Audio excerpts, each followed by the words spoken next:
Welcome to 412 Sports Talk, the number one podcast for Pittsburgh sports. Steelers, we talk it. Penguins, we talk it. Pirates, yeah, we talk it. With the biggest guests. Bob Pompiani, Pittsburgh legend. Mayor Bill Peduto, the mayor of the city of Pittsburgh, is on with us. Doran Dickerson, West Allegheny legend. Trey Essex, welcome. Available on iTunes and Spotify. Hosted by Mad Chad Nolan. It over too much. Well, now he's not turning it over at all. And Eddie Provident. We've got the best team in football.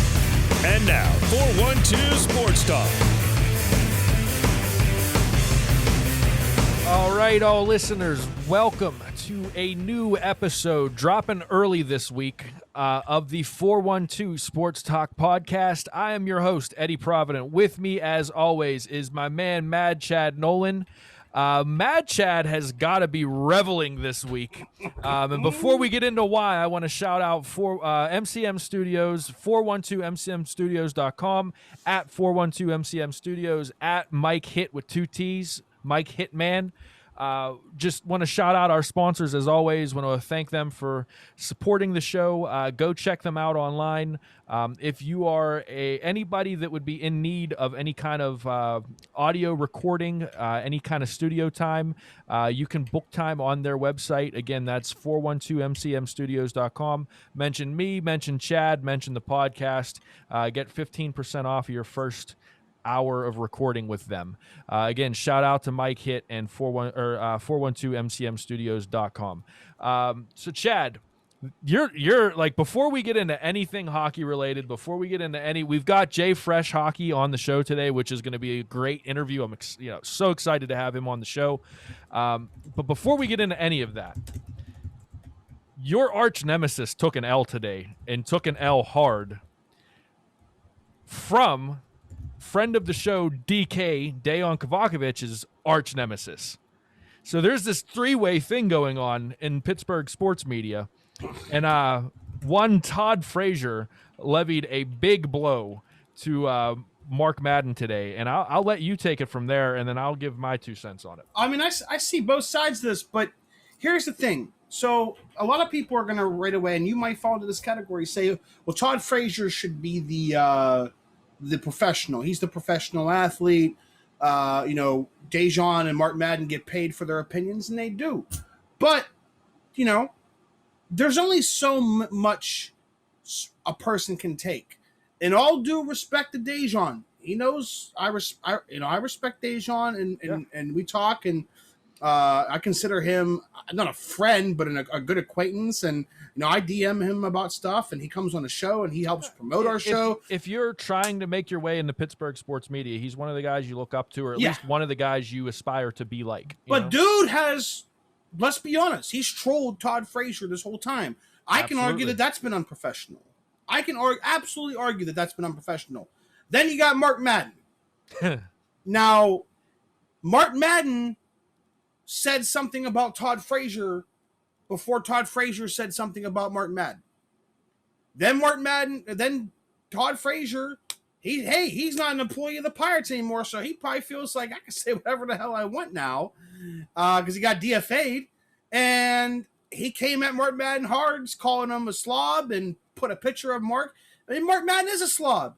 Anyone listening to this show knows how I feel. I don't give a shit. Like, to be honest, I really don't. I don't care. Or what? Think our sponsor is going to be like, hey, Chad said this? Like, no, like he probably thinks it's hilarious and I feel that way. Yeah. Like, my whole thing with Mark is that with Dejan, it's personal because him and Todd Frazier personally have a rift.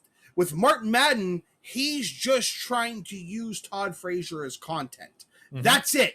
So screw you and your content. Like, to me, Mark Madden's the epitome of a bully when he thinks he can say whatever he wants about whoever he wants. And trust me, because I've been in Todd Frazier's place. And Mark Madden came at me and said that he hopes that my son disappears. So guess what? You're going to come at me like that? I said something about his dead mother. Next thing you know, he's crying on Twitter. Oh, you're right. Oh, he said something about my dead mother. Well, guess what? You said something about you said my son should go missing. And that's what happens when you deal with Mark Madden, is when you punch him back, he cries. And I can't stand that. To me, that makes you a coward. Yeah, and that's exactly how I feel about Mark. I before I get into the Mark Madden, Todd Frazier stuff, I will say this about the DK Todd Frazier thing. And unless I'm remembering this wrong, and maybe we could try to get DK on in the next couple weeks, and we could razz him about all this. Because at the end of the day, I don't think any of this is very serious. I mean, it's just something to talk about, really. But anyways, my point with DK and Todd Frazier, if I'm not mistaken, DK was hard on the Pirates for signing him and then hard on the Pirates for, calling him up. And Todd Frazier took that personal. And which is wrong, because Dejan's just doing his job. And I think that's when it crossed the line for Dejan, because I think, if I'm not mistaken, Todd Frazier called him Honey Dejan. That's funny to me. Yeah, it's funny. But I mean, and so from that point on, I think DK figured, okay, well, if this is how it's going to be, this is how it's going to be. And Todd Frazier didn't back it up on the field. And that's on Todd Frazier. He went 1 for 31 this season. Think about that, Chad. 1 for 31. And so if you're going to talk smack like he did to DK, and at that point, all DK did was do his job. Maybe he was a little harsh, but he did his job. Mm-hmm.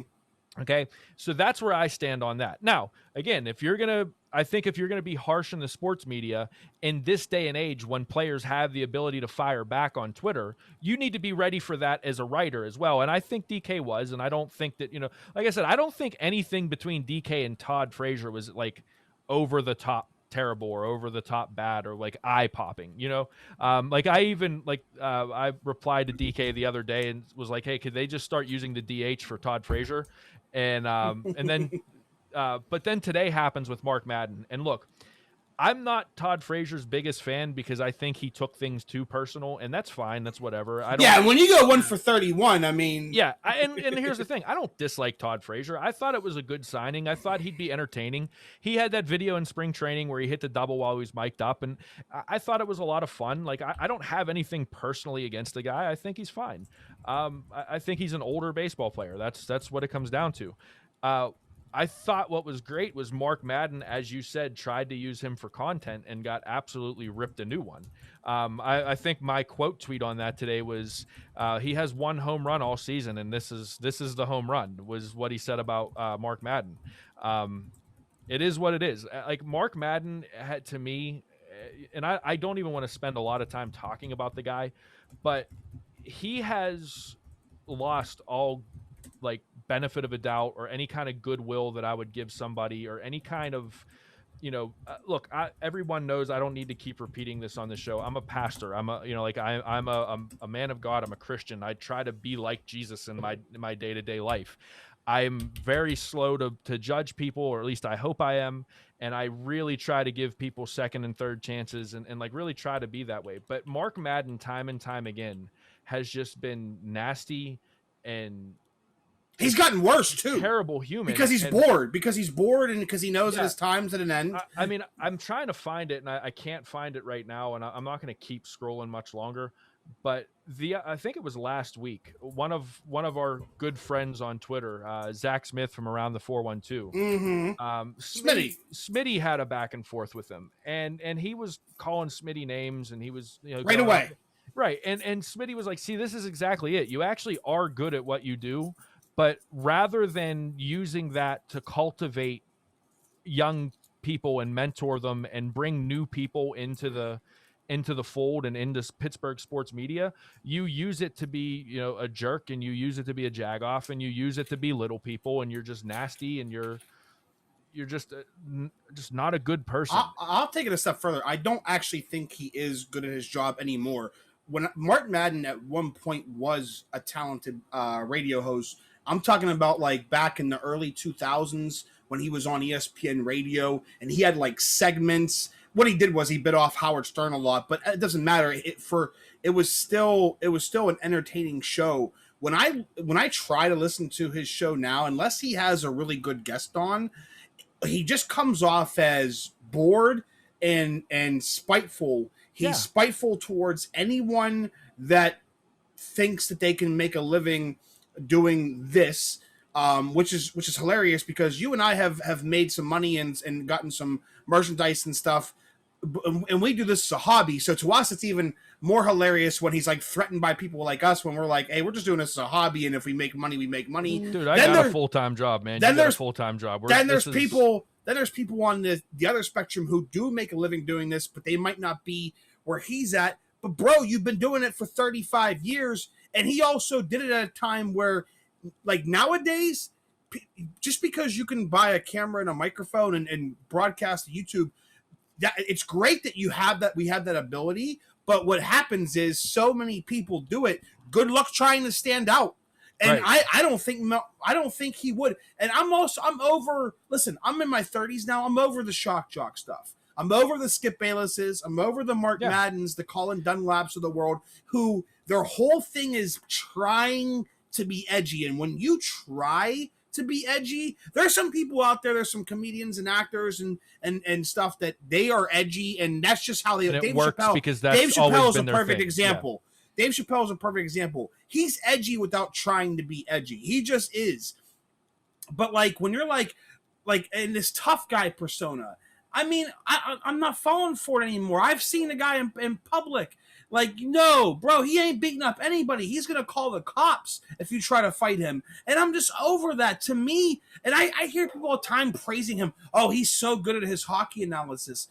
Listen to our show. Listen to the segment that's coming up with Jay Fresh. And go listen to him talk about hockey. And it is night and day. Right. It's night and day. And here's the thing, Chad. Like, this is, like you said, you're over the shock jock thing, and I'm with you 100%. This is, like, where I'm at in life right now. Sports is an outlet, and we've talked about this all throughout the pandemic. Sports is an outlet for me to escape for a little while. It's fun. It's enjoyment, right? Like, I go to sports because I enjoy it.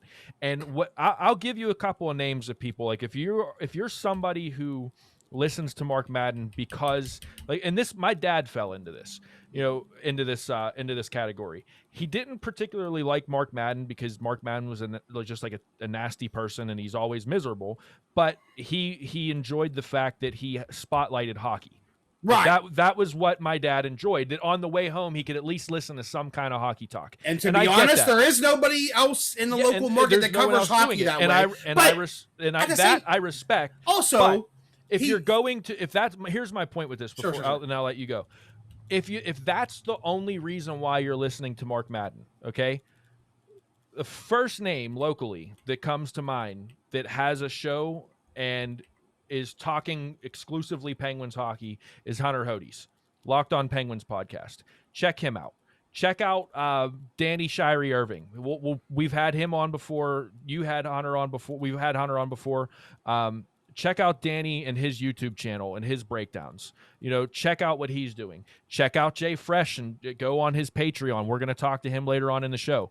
Check out Jesse Marshall and what he dying alive. He actually messaged us and said that he's going to talk about doing a crossover. Yeah. So I mean, if you're more like in the you like hockey but you like other sports too, check out Zach and what's the other dude? I always forget the other Tyler. Yeah, Zach and Tyler. Sorry, Tyler. You can blast me on Twitter for that. But check out the boys from around the 412. Check out Yinshers. There are so many good content creators in the city of Pittsburgh right now. And Cody Coleman and I were just talking about this in our DMs the other day. One of the things about this little Pittsburgh sports community that I love, every single person in it is here to like boost everyone else. I love it, and I think it's fantastic, and I think it's a great thing. And if that's the only reason why you listen to Mark Madden is because he talks about Penguins hockey, I challenge you to check out any one of those people we just listed, and give them a listen, check them out, and I guarantee you won't be sorry that you did it. Yeah, last thing about that's the funny thing about like, oh, he knows hockey, but like when you actually go investigate his takes on hockey, there's no nuance to it whatsoever. It's just, this is my opinion and this is why I'm right and I'm the super genius. And then but Evgeny Malkin sucks. Like, wait a minute, well, you're what? I mean, the dude said that the Penguins should trade Evgeny Malkin for David Backes. My God, that's who you go to for your hockey takes. Yep. All his takes are based on who comes on his show and who doesn't. Yeah. If you come on his show, you're good. If you don't come on my show, you're bad. Imagine if we had those views. Yep. It just sucks that he denies the analytics. He denies the analytics. Here's why. Because there's no nuance to his takes. So player A is bad because I said so. Oh, wait a minute. Actually, here's a plethora of objective data showing why you're wrong. Oh, analytics are stupid and you're stupid. Listen, if that's how you want to get information, that's fine. But I'm not in that school of thought. I was wrong about Mike Matheson this year. Yeah.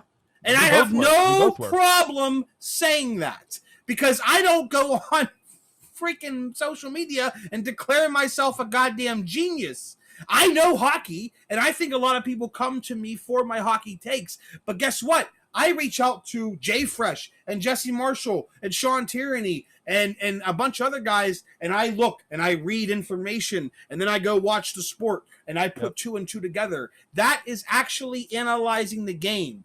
And that's fine if you want shock jock stuff, but to me, those days are over, and I think he knows that. Yeah, and it's just, again, it's a shame that he's the guy on Pittsburgh Sports Radio right now, and it's kind of disheartening because the X was always the channel I listened to in high school. God.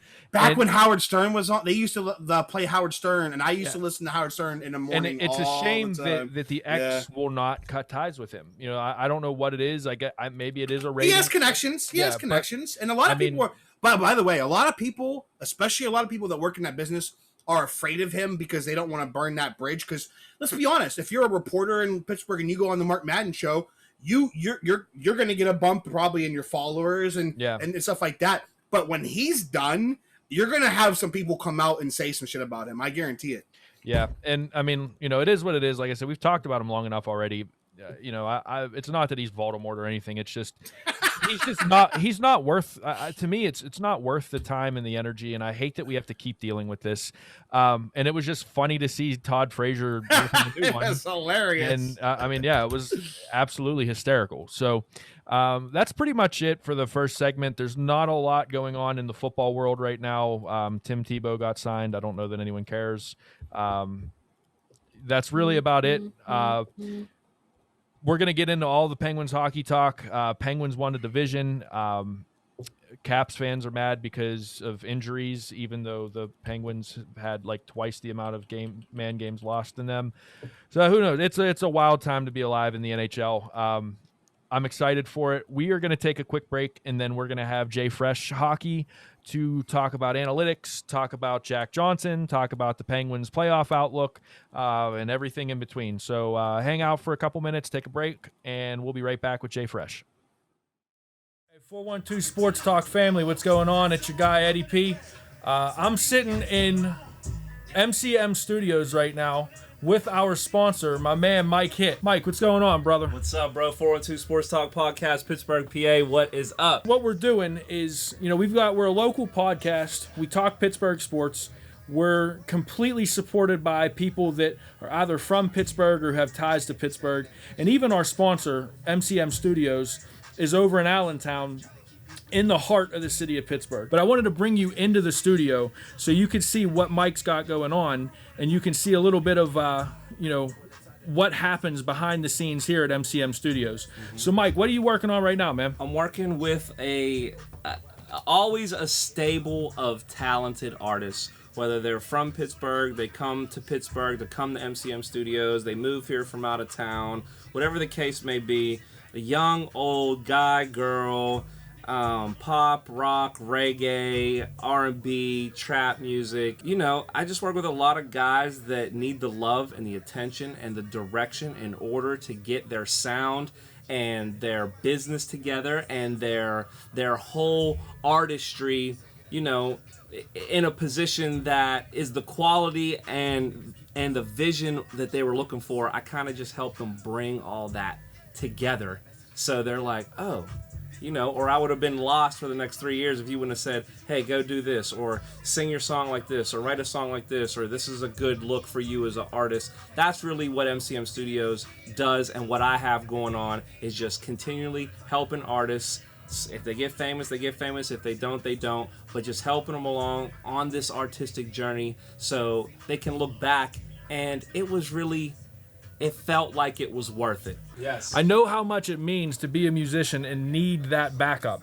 And I'll be honest with you, Mike has been a big part of the business side of 412 Sports Talk and how much we've grown as a business too, helping us with the legal side of things, giving us all the tips that he's learned in 10, 11 years of business. So, like I said, I just wanted to get you guys to take a look at the studio, hear it from Mike himself, and just get a little bit of the behind the scenes of one of our sponsors, our first sponsor, MCM Studios. And you can check them out at 412mcmstudios.com. You can check them out on Facebook at MCM Studios Pittsburgh. Check Mike out on Twitter at Mike Hitman with 2 T's. Let's build this Pittsburgh community because there's a lot of cool people, a lot of talented people, and a lot of great things going on in the city. Mike, you got anything else to leave them with? Support the people around you that are doing cool things. If you can see that they're serious and they're dedicated and they're putting the time and they're making the investment in themselves, at least make, at the very minimum, the investment of believing in them. That's what I did for 412 Sports Talk podcast. That's what I do at the studio with the artist. Just look at your life as one big investment, and I really think by doing that, we can all help bring everybody around us up. So there it is. I hope you guys enjoyed this little mini tour. We'll be back with stuff like this. In the meantime, again, I'm Eddie Provident. From Mad Chad Nolan, from my man Mike Hitt. We'll catch you later. Peace. All right, welcome back to the 412 Sports Talk podcast. I am your host, Eddie Provident, and with me is, as always, is Mad Chad Nolan. Having a little bit of problems with his water there. And we've got our guest for this segment is a big one for me, man, because I've been following this dude on Twitter for a couple of years now at least, and has really helped me understand the statistical side, the statistics side of hockey, the analytical side of hockey. Just really is a great follow, funny, informative. You know him as Jay Fresh. You can find him at Jay Fresh Hockey on Twitter, Jay Fresh Hockey on the Patreon, and he writes for Elite Prospects. And you've probably heard of him. He's on here as Zoom as Jack, which is news to me because I've always known him as Jay Fresh on Twitter. So Jay Fresh / Jack, thanks for joining the podcast today, man. Thank you. Me and Jack Johnson share more than a profile picture. Hey, ahead, yeah, I wanted to. I never got your backstory. What made you? I'm always intrigued of what makes someone want to come up with what you've come up with and like compile stats on their own. What was your biggest motivation for creating Jay Fresh Hockey? Yeah, so I a lot of boredom. Probably surprised to hear. I started up. I hate to contradict my intro because it was so glowing. So I started up just over a year ago, right before the pandemic hit. Just kind of casually, I kind of made these first visualizations just kind of for myself because I think the trade deadline was coming up and the Pens were rumored to be interested in a lot of guys. Obviously, Zucker ended up being the guy. But I was kind of curious to see how they profiled, and it really seemed inefficient to be kind of jumping back and forth from so many different stat sources. So really for my own use, I just kind of put together a visual thing. And because I had a bit of a graphic design background, made it look all pretty. You've definitely been on Twitter for longer than a year though, right? No, I think February 2020. I think you might be mistaking me with somebody smart. You have blown my mind right now because I feel like you've just been in my Twitter for a lot longer than that. It definitely feels that way sometimes. I guess with the pandemic and everything, like time just feels. Yeah, true. Yeah, 1 year of pandemic is actually equal to like 5 years. Okay, well, I stand corrected on that intro, and I feel like an idiot, but it's felt like a lot longer. I can promise you that. Yeah, no, I think for me too. But yeah, it really was one of those things where it wasn't like a big entrepreneurial endeavor or anything. I didn't come up thinking, oh, I'm going to get paid to write about hockey and have Patreon and all this stuff. It really was kind of, all right, well, I made this for myself. I think it looks kind of neat. Some of my friends think it's kind of cool, so I'll just post it on Twitter. And then I think the combination of the trade deadline, it was convenient timing for that. Got a couple followers from that, and then I think the pandemic hit, and really what happened is all of the proper smart hockey analysts all took a well-deserved vacation over the hiatus, and that kind of left a bit of a vacuum for morons like me to hop in and grab all the attention. So I wrote a lot during the pandemic, did a lot of visualizations and stuff, and I think that kind of gave me a little momentum that otherwise wouldn't have been the case. And now here we are. I'm probably the person who knows the least about prospects who has ever written for a league prospect. Jack, the thing believe in your dreams. The thing that I think really helped me, I'm a visual learner, so your visualizations, that really made it easy for me to grasp, because before that it was always hearing all these different like new statistics and all these different analytic ideas and concepts. And I was a terrible student. I was a design major too. So, hearing all of this stuff, the math side of it was just, my eyes would gloss over. So, when this sounds so stupid, and I think, you called yourself a moron, but really I'm the one here. The red and the blue makes it so much easier for me. Yeah. But like, I'm just like at random, I'm picking one here, and we're looking at I'm looking at Mike Matheson right now, the last one you posted for him, and so his 2021 WAR at that point was 45%. The way you have this all broken down, offense, defense, power play, PK, finishing, goals over 60. All of these different concepts and all these different things that we see on Twitter every day, we hear on podcasts every day. I think you have done the best job for guys like me who cannot grasp those kind of concepts.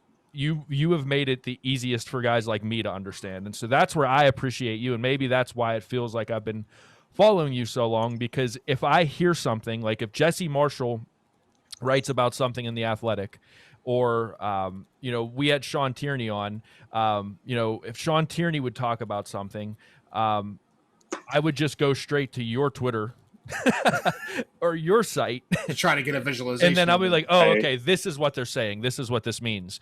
That's how crucial that's been for me.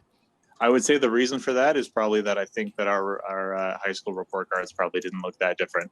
I think most of the guys who you see kind of who are like analytics people, like, people who are putting out their models or whatever, they are actual kind of practitioners of math and modeling and programming and everything like that, including my good friend Patrick Bacon, who's the one who kind of builds the models that I'm visualizing.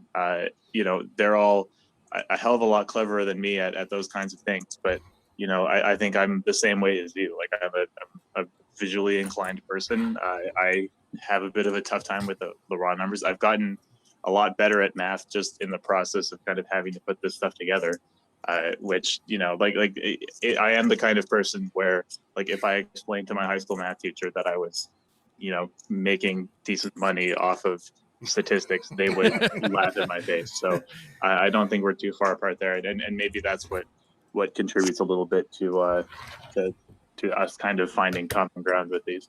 One more before we start breaking down the Penguins. We have Dejan Kovacevic. He's a friend of the show. He comes on frequently, and he said that he's kind of in the middle on analytics, and there's a lot of naysayers when it comes to analytics. Me and Eddie are definitely not in that camp. I think they're very useful, and they've allowed myself to. My favorite thing about analytics is whenever I get proven wrong, I watch a game or I watch a team play for a while, and I'm like, that guy sucks. And then I go look at the analytics, and I'm like, well, maybe he doesn't suck. But Dejan said on our show, I think it was about 3 weeks ago, that hockey analytics still have a way to go when it comes to catching up to baseball analytics and football analytics. And he said his main reason for thinking that is because too much of hockey analytics is based on shots. What are your thoughts on that? And what kind of rebuttal would you come up with that? Or do you kind of agree? And where can analytics what do we hockey analytics need to improve on to catch up to those sports? If you feel that way. Yeah, so like I feel like one of the nice things about hockey analytics, and one of the things that makes me kind of feel a little bit better about being a purveyor of them, is that hockey isn't baseball. Like hockey does have that kind of nebulousness and that team aspect and chemistry and all kinds of stuff and like luck. That. And a gigantic pile of luck. Like I was just saying the other day, that like there will never be a remotely perfect wins above replacement model in hockey, because you can't build a wins above replacement model that doesn't have a whole bunch of luck caked into it. That's just the way hockey works. Dejan, I would imagine that if we had a larger conversation about it, we would probably have quite a few disagreements. But I think on the fundamental point, he's not wrong to say that hockey analytics certainly aren't perfect, or they aren't kind of the end of the story. And I think that most of what I've written about has kind of come about from my experience being kind of the guy who posts the graphs and then has people yell at me, and basically, a graph for visualization is one thing, but at some point you kind of have to show your work. And I will say that there have been very few, if any, times that I have gone in to do kind of a deeper dive into a player that involved watching a lot of their games and breaking down stuff like that, where I've found that massive gaps between the eye test and the analytics are unexplainable. Like almost every time when you have a situation where you're saying, Zach Aston Reese has the best defensive numbers in the league, meanwhile, all of HF Boards wants to put him on waivers, watch all the games. What's the situation there?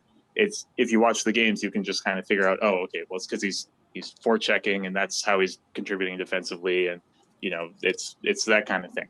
Like there are easy ways to kind of connect those dots, but I don't blame any hockey media member who I think is a little bit skeptical of having people just kind of post a graph and say, you're wrong, here's the graph, no further explanation on this or anything like that. So I would probably obviously lean towards stats quite a bit more heavily than he would, but that isn't to say that I think that they're completely infallible, or don't need any kind of larger explanations surrounding them for them to be fully applicable. So to follow up with that, one of the things that we're starting to see is the player tracking, and I can't remember if it was in the bubble or if it was at the beginning of this season. They were doing puck tracking as well, but the players didn't like the new pucks. Yeah. One of the things that I was let down by with that was, at least on the local broadcast for the Penguins, they're doing all of this player tracking, and the only thing that they would give us is how many miles a player skated throughout the game, which, I mean, that's cool, but I don't really know what that proves. Yeah.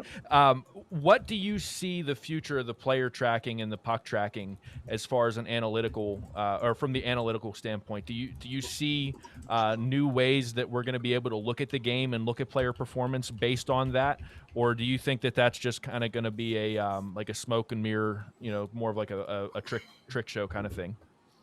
I think it's pretty much up to the NHL to decide that. If they make that stuff available to people, then people can integrate them into models, and those models are going to be better than ever. Basically, analytics in the public sphere is limited by what the NHL makes available kind of through the public data that it releases, which is mostly kind of, shots and shot location and giveaways and stuff like that, which is incredibly valuable and has been put to really, really good use, but is obviously limited in the precision of what it can track. And people are essentially in the public sphere limited by what they can kind of cobble together and figure out of what the NHL has made available since 2007, as well as what other people have kind of, taken it upon themselves to manually track. And so Corey Schneider, who's a good friend, he has a project where he watches hundreds of games throughout seasons and manually tracks kind of zone exits, zone entries, rush shots, things like that, which adds a completely new dimension, especially when you're kind of trying to dig down and figure out how players find the results that they do. But at the same time, like it's still kind of a limited data set that you're able to use. So if the NHL did actually make all of the stuff available, then I think it would open up a whole new universe of analysis and really let us make those models a lot sharper. If they don't, then it's going to be, just like you said, kind of a passive curiosity, which I imagine a lot of broadcasters aren't really going to know what to do with. And we're just going to keep kind of trying to sharpen the same tools that we've had for the past 10 years. So I guess we'll find out. Wanted to start getting into some Penguins talk here with Jay Fresh Hockey.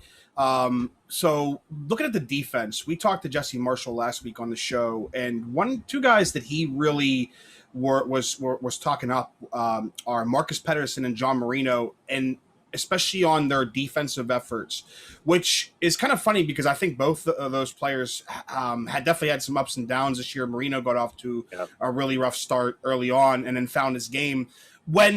When you're looking at analytics on your side, what advice would you give someone that is maybe either new or kind of nuanced, not like an expert when it comes to analytics, and they want to look at a defenseman on just defensive aspects? So we know, like a guy like Chris Letang and the John Carlsons of the world, it's easy to look at their points and their possession numbers and go, wow, look how much they drive offense.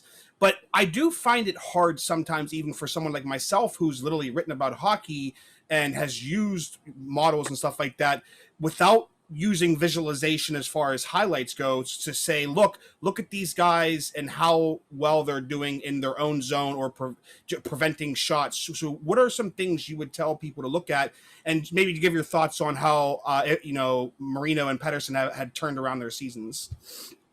Yes, I think that's a good question, because and one of the reasons that the Norris and the Selke are kind of the two most controversial awards is because there really aren't any mainstream tools or stats, that the majority of people are aware of that really measure defense in any meaningful way. So you do end up with people using, plus minus, or, if they're maybe at a level above that, they'll use, expected goals for percentage or goals for percentage or Corsi for percentage, but the issue with those is that those are kind of two-way stats, like if you're measuring someone's expected goals for percentage, that's offense and defense both. And I've seen a lot of people kind of use those stats as kind of defensive stats, especially when they're talking about, players who aren't necessarily too good defensively.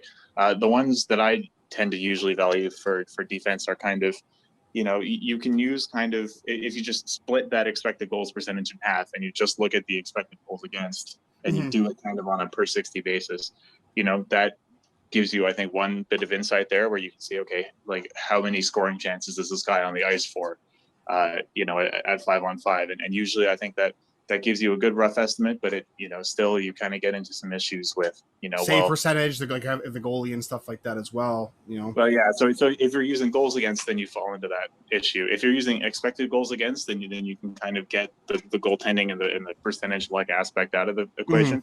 But the issue that you run into there is that you're kind of left wondering, okay, well, this is just what he's been on the ice for, but who's he playing with? Which, if he's playing with Sidney Crosby, if he's playing with Jack Johnson, there's all these kind of different things where you don't want to judge a player who gets to play with Patrice Bergeron the same way that you judge someone who's playing, all his minutes with, Patrick Laine. So the way that kind of we get around that a little bit and at least kind of try to get as close to the precise answer as we can is to use models that isolate a player's impact on the ice, from all of those factors. So from the guys he plays with, the guys he plays against, how often is he starting on defensive zone draws, stuff like that. And there are ways that you can kind of, suss out all of those different aspects and come to a number which, it's not going to be exact. It's not going to be perfect. That's kind of a fundamental thing that you always have to remember with this kind of stuff is that we're estimating. We're trying to give some kind of signal in the darkness, a little bit of what's actually going on. But what you end up with is, and it's the stat that on my player cards I represent as just, I have it as even strength defense. And that would be, the estimate of a player's impact on his team preventing scoring chances when he's on the ice, which is kind of the fundamental task of a defenseman. So if you have a guy like Marino, especially in his rookie season, like he was better than anybody at that. Like literally he was the best defensive defenseman in the league last year as a rookie. This year, like you said, got off to a pretty rocky start, a complete turnaround, I think, from his rookie year. I think he was kind of trying to do a little too much. he was, especially kind of watching at the beginning of the year, he was doing a lot of kind of carrying the puck out of the defensive zone or trying to enter the offensive zone with the puck, like stuff that really kind of wasn't in his wheelhouse. I think maybe trying to expand his offensive participation a little bit more, which I think is, he's a young player. He seems destined to inherit the number one defenseman spot on this team from Chris Letang. So I don't begrudge the guy for trying to take a couple more risks, but yeah, it didn't really work out. And I think he's kind of settled into a little bit more stability, and we're seeing definitely better defensive results from him later on in the year. But I think that you still do get those times where you see flashes of offensive gifts from him, especially when you see him play in kind of 3-on-3 situations. He does get to carry the puck a little bit more, and it's encouraging. So yeah, I'm a big John Marino fan, even if, like you said, in a shortened season, getting off to a bad slump to start is not going to put you in a great position. So one of the things I want to talk to you about regarding the Penguins is Mike Sullivan, their head coach. And I want to talk to you about the effect that coaching has on a player's analytics, because if you look at the Penguins this year, and it's no secret, everybody knows it. It's one of the main talking points. The amount of injuries and the amount of man games lost and the amount of points lost to injury that they've had. And his GM quit.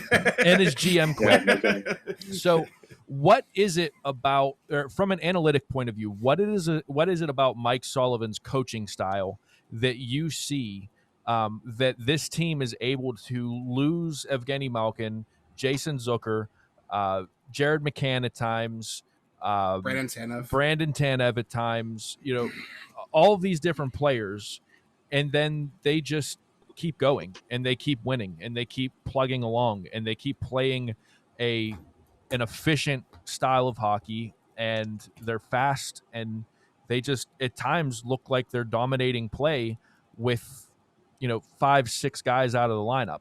Is there something that you see as somebody who's keying in on the analytics of the game? Is there something that you see in the coaching style, or is it just a testament to the system? What is it from your standpoint? Yeah, I've always been a huge Sullivan fan. I think even when people were getting down on him after, we got swept by the Islanders and then obviously didn't look too good against the Habs, the thing that I find most valuable about Sullivan, other than obviously the cup rings and stuff like that, is that I think he just has really good instincts. Like, even if he's not a guy who uses analytics a lot, and I think all suggestions are that he is not really plugged into that. He lets the front office do what it will, and then he kind of deploys things using his own instincts. But his instincts are totally in line with what the analytics would say to do. Like, I think he has a good instinct for kind of puck possession and forechecking and all kinds of stuff that analytics guys like me or like Jesse value. He's going out there, he recognizes what Zach Aston-Reese does and what Teddy Bluger and Brandon Tanev. He's not a guy who's just kind of married to the grinders, I think, like Bilesma was sometimes, but he really kind of has that a good sense of what helps you win, even if you're in a position where you're kind of having to deploy guys who aren't the most skilled players. And I think part of that is a motivation thing, and that's something that you can't really explain with numbers. But I think that if you look at how the Penguins were playing in December 2019, all those years ago, like they were, I think that was when Crosby was out for a spell there, and the Penguins, like that bottom 9 especially, was just running through a wall. Like you could tell that he gets this team insanely motivated when they run out of, when they are having to call players up or play, guys like Frederick Gaudreau in significant minutes. And it's not really a thing that you can quantify. And I think that coaching is still kind of this nebulous thing that, anybody who kind of tells you that they can really get a handle on it from an analytical perspective is probably, selling you something that that isn't too powerful. I mean, it's not something you can extricate from player results either. Like, that's, it really is just kind of one of those things where he knows how to put his guys in a position to win. And I think that comes through both from a systems perspective, the kind of stuff that Jesse talks about, from a motivation perspective. And I think that he also just deploys the right lineups most of the time, with one kind of Jack Johnson sized exception. He has a really good instinct for who belongs in the lineup, who belongs where, and who's performing well that I don't think a lot of coaches in the league did. Certainly Mike Johnston didn't, and Dan Bilesma probably not so much as well. Why were so Jeff Carter, the night that Jeff Carter got traded, a lot of people were like, why? Because he's 35 years old and he really wasn't having a great season in Los Angeles. Now, I was on the end of, I was being a little bit optimistic because, for one thing, they didn't give up anything to get him. They retained salary, so I was like, hey, if it works, it works. If not, it's not a huge loss to me. It's not like the Jason Zucker deal where they gave up a prospect and a first-round pick. But he has, like, do you have any reference to as why his metrics were, other than he was playing on a bad team, that he came to Pittsburgh and has done what he's done so far? Yeah, so I came into this interview expecting to have the typo for this one. Don't worry, you're not alone because Danny from Penn's blog is going to get that same question next week. So there you go. Yeah. So look, there's no secret that I was not a big fan of this trade when it happened. I will say that my initial tweet, which is the one that I get sent back to me pretty frequently, was written under the assumption that the Kings hadn't retained salary. Okay, so fair enough. I was thinking that the Penguins had acquired a 35-year-old making $5.5 million for another year after this one, which I still wasn't thrilled even when it turned out that they retained half the salary, but my position would probably have been a little bit more muted. I think obviously hindsight is 20/20, and it's easy to kind of go back and say, oh well, like this is why he was secretly good the whole time, and pretend that there's a science behind that, as though I wouldn't be saying the exact opposite thing if he came here. But, like there are little glimpses that you can see, his underlying numbers were actually getting a little bit better in LA.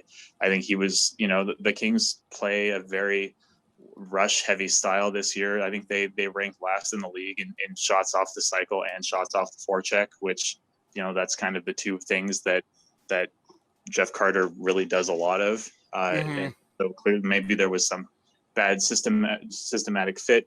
It might just be a thing where, I was really skeptical of how he would fit with Jared McCann and Jason Zucker specifically. And I actually, in a post that will, I hope, be very ironic if the Penguins can make a run with the line, I expressed a lot of skepticism because McCann and Zucker are both very shot-heavy players. Like they are two of the players who shoot the puck, compared to like the other guys who they're playing with, a lot. And Jeff Carter literally led the NHL in his personal share of his team's shots, I think, for the past 2 seasons.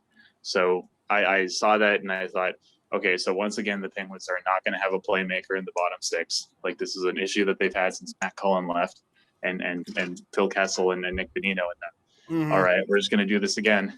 And for whatever reason, that has turned out not to be the case, and they're clicking like crazy. So probably a bit of a lesson in over rationalizing things, but at the end of the day, look, I mean, I am perfectly happy for people to own me when the Penguins make a move that I think is bad, and then it turns out to be good. So I said the entire time, if Jack Johnson won the Norris, I'd be the happiest guy in the world. So, well, I'm happy to be wrong. Who do you think is the best matchup for the Penguins in the first round? Do you think that's going to? Would you rather see the Bruins or would you rather see the Islanders? It's a tough one because I really am not totally psyched about either of them, if that makes sense. So the thing is that the Islanders have really been struggling in the past month and a half or so. I just wrote a piece about for Elite Prospects about their top pair, Adam Pelech and Ryan Pulock, who I would argue have been the best pairing in the league this year, and also the most valuable because they the Islanders really are kind of a one line, one pairing team. They kind of get a reputation for all this depth, mostly because they don't have these superstars that people know. But when Pelech and Pulock are on the ice, they are unstoppable. And when those two are off the ice, they are completely mediocre. And that really, and it's not just a matter of them playing with Barzal, they do equally well regardless of who they're playing with at forward. It really is just kind of a matter of that. But they are a legitimately good team. This isn't a situation like for the past 2 seasons where you were saying, oh, like they're their PDO, their percentages, their goaltending, all this kind of stuff. Like they are legitimately a good team this year.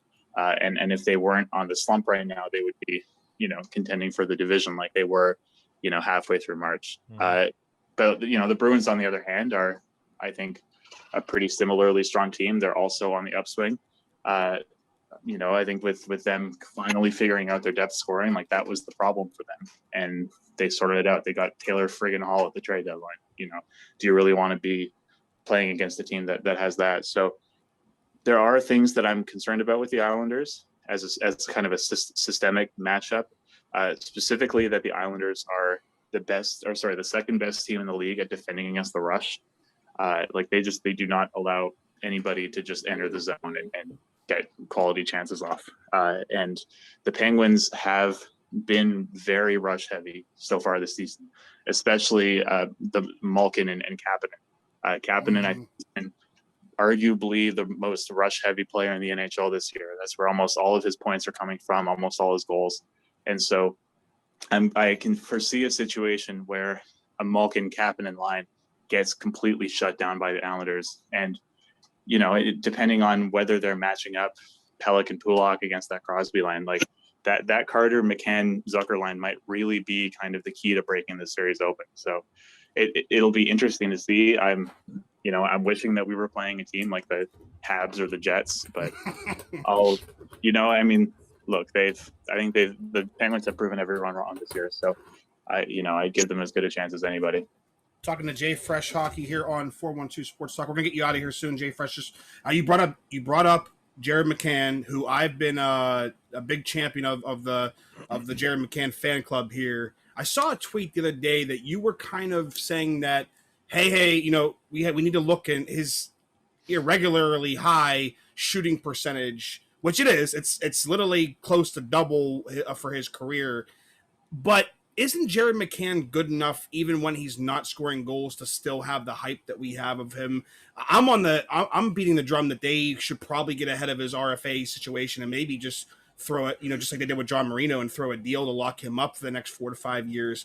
I think he's that good. Plus he's 24 years old, which is even better. Jesse Marshall last week said, hell yeah, sign me up for that. Lock him up 4 to 5 years. Then I saw your tweet saying, hey, his shooting percentage, if that goes back to normal, if it dips back down to, say, 9%, all of a sudden he might lose less value. Where are you at on Jared McCann, and if people should be buying the hype or not? Yeah, so I think that, the hype on McCann, I think among most people is probably fair. And I think that that's probably what you kind of represented. It's like he's doing really well, regardless of the percentages. Like he played very, very well this year. He was pretty good last year. He was pretty good the year before. Like he's a good player. He has a very high shooting percentage, like you said, and he has a super high on ice shooting percentage, which is kind of one of the, I tell people who don't understand, or not who don't understand stats, but maybe who aren't as familiar with them. I say the most important stat that you need to know is on ice shooting percentage, because that is the key to unlocking, so much of hockey, and how players are valued or overvalued, or how their results are unsustainable and stuff like that. It comes down to sorting out on ice shooting percentage. And Jared McCann has the highest on ice shooting percentage in the league. Like, I think it's something like 14.6% or something like that. Mm-hmm. Like, it just doesn't stay that way. Like, there's nobody. Like, I think that the highest full season on ice shooting percentage last year was like 11.8%. And even that was not sustainable. So the thing for me with Jared McCann is not, we just don't want him on the team long term. He's not a fit. We want to let him walk. It's more of, there will never be a time where Jared McCann's value is higher than it is right now. Right. The odds that next year he is going to have even better statistical results than he has this year are super, super, super low. Like he will, even if he actually plays better next year than he does this year, those kind of points rates and all that kind of stuff, like they are just necessarily going to go down just by pure force of gravity. So if I'm the Penguins, I don't want to kind of get ahead of myself and, give him $5 million or what have you. That's what I suggested too, like 5 times 5, something. Yeah. And to be a third line center, and, if you kind of give him that 5 times 5, you're kind of putting yourself in a situation where he's kind of, maybe the heir to that second line center spot, depending on what happens with Gino. And, you could put yourself in a bit of a sticky situation with the cap if that goes south. So I will, Jesse is a super smart guy, and I think he's been more right than me in some cases, but I would disagree with him on this one and say that you should just wait until next year and sort something out like that. I don't think this is a situation like Marino where his value is going to go up if you wait.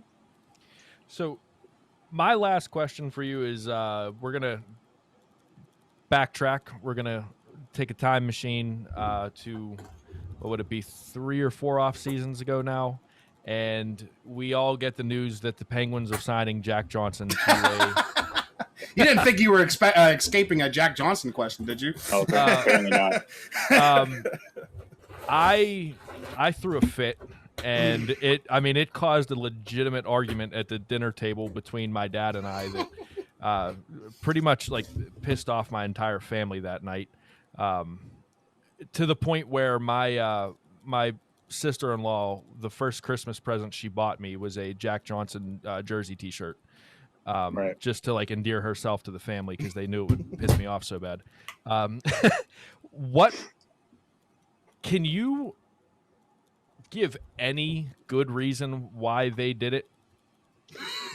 Is there any silver lining? And then what was your what was your reaction to that? And like how I wasn't like a super, obviously I wasn't doing the stats thing to nearly an extent that I was then. I was probably, if I had to guess, I would probably say that I was probably in a similar situation to you, where I was just following stats guys, and I knew that Jack Johnson was kind of a running joke for how poor he was statistically.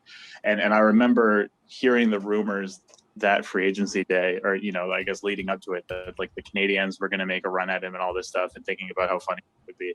And I was completely caught off guard when I think it was, I can't even remember who broke it, but whoever did, maybe Rossi or someone said the Penguins are going to sign Jack Johnson for 5 years. I do specifically remember I used to work at the Hockey Hall of Fame until 2 years ago. And I remember being on shift in the Hall of Fame's break room and just like completely like, just being very just desolate when that hit. And, all my coworkers making fun of me about how the Penguins were going to pay Jack Johnson all this money. Similar to when Eric Goodbranson. That was going to be the follow-up. Yeah, so I was actually, I had, I guess it must have been on a Monday. So I used to have, before the pandemic hit, drop-in hockey at university every Monday and Friday. And it overlapped. I think it was like 2 to 3 or 3 to 4. And so it actually overlapped with when the trade deadline hit. So I got onto the ice, and then like right before I got on, I got a little, I saw a tweet that said the Penguins have one more trade going.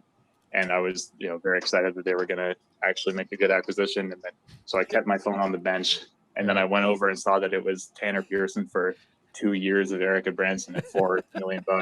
And I just skated so furiously for the entire hour that we were going to be winning Johnson, Goodbranson in the playoffs. Probably my favorite hockey podcast outside of Pittsburgh is Steve Dangle.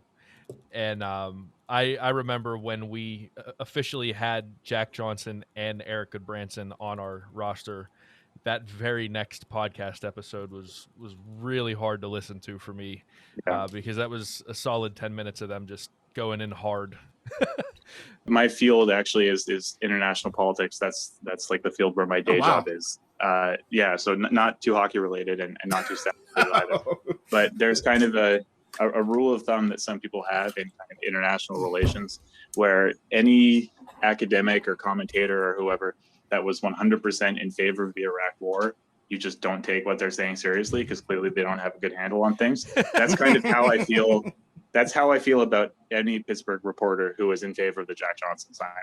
Like if they were defending it, if they were defending it a year later, any analysis that they give, I just have no time for it whatsoever, because they were just constantly like, everyone knew that it was a bad signing at the time, but they just beat the drum of it so hard and made so many excuses. The worst part about them doing that was not even that they did it, because I know a lot of it is them some of the local media here, they're just basically glorified PR for the local teams. I mean, that's just how it is.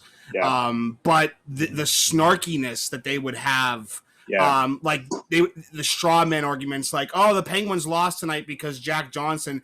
That's what the fans say, and I was so turned. I've never been more turned off by local media than during the Jack Johnson era, and it was clear that they were just carrying water for Rutherford. Yeah, no, like I wrote a thing after I think probably Game 3 against the Habs. That was like, it was just like a screed on my Substack. I was just saying like the Penguins need to scratch Jack Johnson. And like I got responses from people saying like, geez, man, this is kind of harsh. Like, are you sure that you're like feel this powerfully about it? But like half the article is just me getting furious at the Pittsburgh media for over the thing, because like you said, I mean, they defend anybody, but like you didn't see anybody defending like Derek Brassard that much or like that. It kind of became like a weird little culture war where I think as soon as they had a lot of pushback against them just doing the typical PR stuff about him, it kind of turned into you guys don't like this, and all right, well, screw you. Like I'm just going to lean into it 100% for the next. A lot of that was because of analytics. I mean, they didn't want the analytics people for what it's so weird and petty, but they didn't want the and the Jesse Marshalls of the world it felt like they were.